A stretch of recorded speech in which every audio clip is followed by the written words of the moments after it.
Welcome again to our series on the wisdom of Ignatius. We're going through the lessons from the Autobiography. In his autobiography, Ignatius places two incidents that are very important to him. Offhand, they seem very simple, but he goes into detail quite a bit in both of them of what's going on within him, because he learns quite a bit about them, about discernment of spirits. The first incident we saw much earlier when he encountered the Moor when going across Spain after his recovery at Loyola on his way to Manresa and then eventually the Holy Land, and how he and the Moor got in a conversation, and Ignatius is attempted to give him a taste of his dagger. And Ignatius learns a bit about discernment of spirits, how God is working through the confusion that he experiences, that detains him from his habit that he has of being kind of hot-headed. Later on, he writes about another incident in great detail when he's in Paris.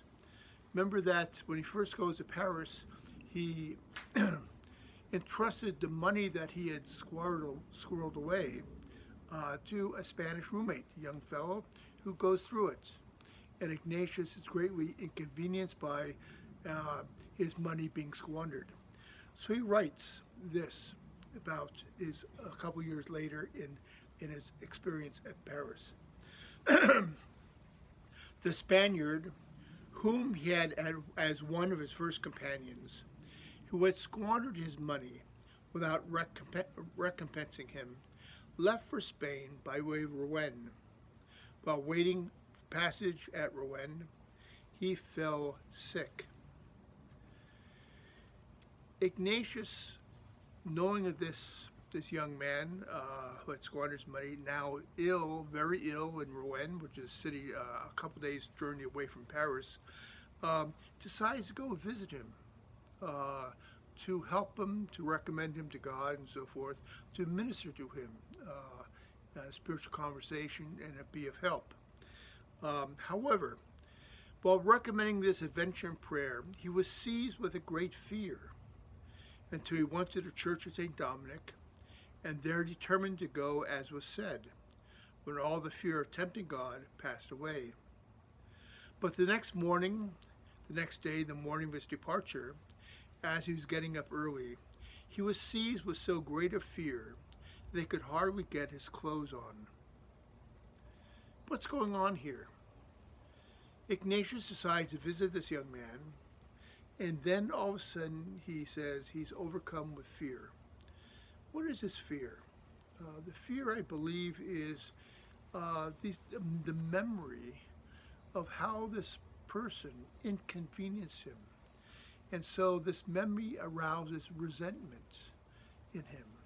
Now Ignatius reflects on himself, saying, I haven't had these feelings in years. Why are they coming up now?